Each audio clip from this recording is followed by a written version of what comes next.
Hello everyone, Activist Victor here, and today we're going to be going over part 4 of the How to Play Chess series, specifically a couple moves that we didn't get to earlier in the series called en passant and castling. So these moves are a little bit unorthodox and they don't follow most of the rules that you've learned up to this point. And that's why I saved them to this point, because if you didn't know how to play the game or all the aspects of it, a lot of what I'm saying might be confusing. So, yeah, the first move that actually is probably the more obscure move, although probably the easier to actually explain, is en passant. And en passant refers to a very specific capture with what else? The pawn, which captures like this and moves like this, or like this on its first move only. So, what is en passant? En passant refers to capturing in passing, so to speak. And it refers to making a special capture like this after a pawn has made its first two-space move. So how does this work?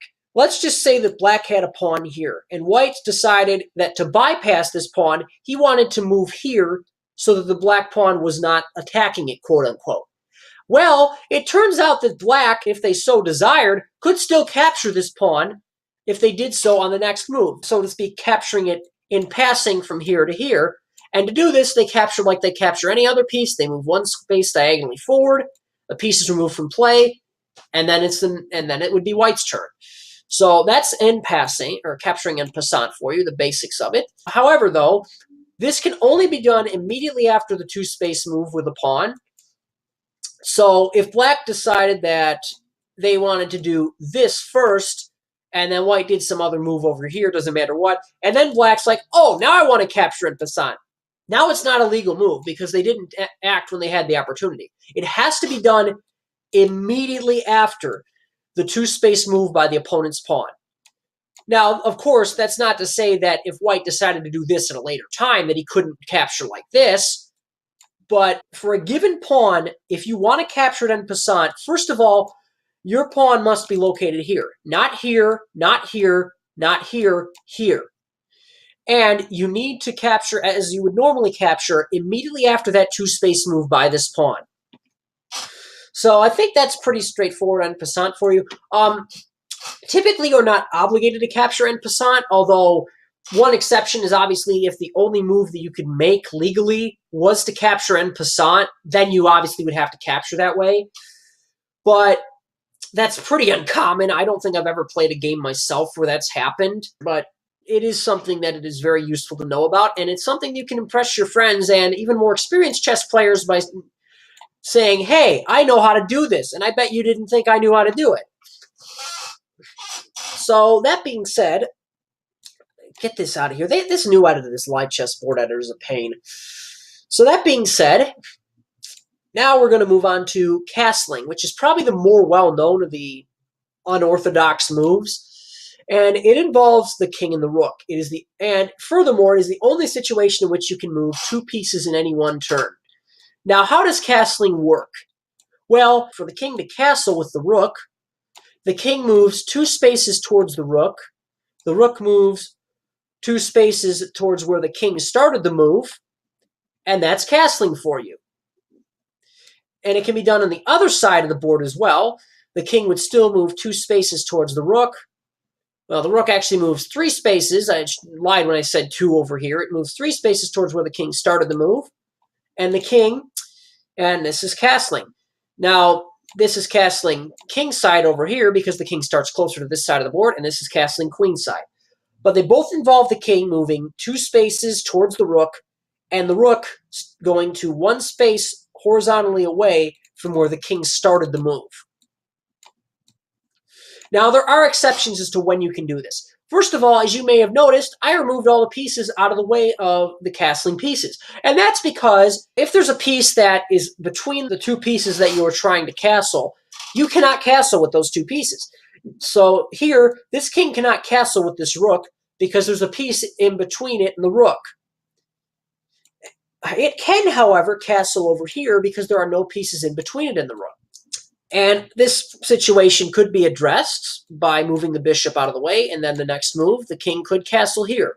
But as long as there are pieces currently in between, the king and the rook that it wants to castle with, you cannot castle that way. Other exceptions. If the king, the space that it would move through to castle, or the space it lands on while castling, are under attack by any enemy piece, the castling cannot be done. So let's just take this situation. The king's in check.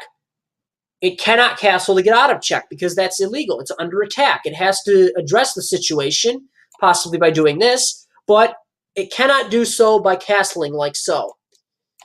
Here, the queen is attacking this square, and let's move the pawn out of the way because that'd be silly, and then knight as well. Here, it's attacking this square.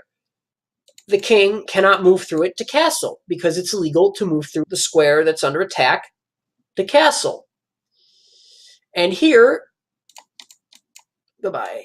Here, the queen would put the king in check if he decided to castle like so. And obviously, it's illegal to move into check, so he can't castle. A good way to remember this is that if the king starts the move in check, would pass through check, or would end up in check when castling, then the castling in that situation cannot be done. Although that is not to say that here, the king couldn't just castle over here if he felt so inclined. Additionally, if the king is not under attack nor would he land on a square that's under attack, but the rook that he wants to castle with is under attack, he can still castle legally like so, although this is probably not the best move statistically in this point because now he's really close to the threat of the queen. But he could still do it. That's the point I'm trying to make. Now, one other exception. If any of the pieces involved in the castling have moved at any point in the game, they cannot castle. Doesn't matter if they even move or move back. They cannot castle. So here, the rook decides he wants to take this queen, and then he moves back, and white wants to castle. Well, he can't castle this way because the rook has moved previously in the game. So it's illegal to do so. He could still, however, do it this way, provided him and the rook have not moved.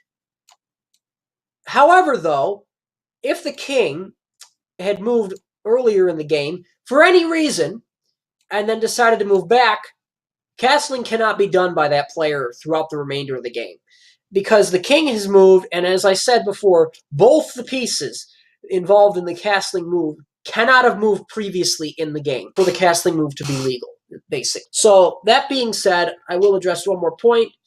In case people were wondering, yes, it is still legal to castle if this square that the rook would move through to castle but didn't start the move on is under attack.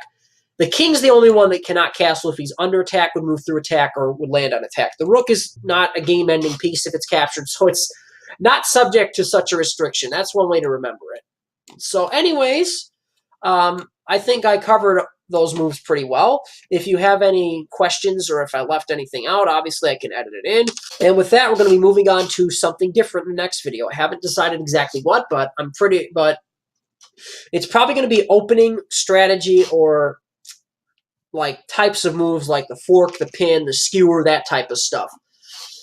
So whatever I decide, this is me signing off, and I'll see you guys in the next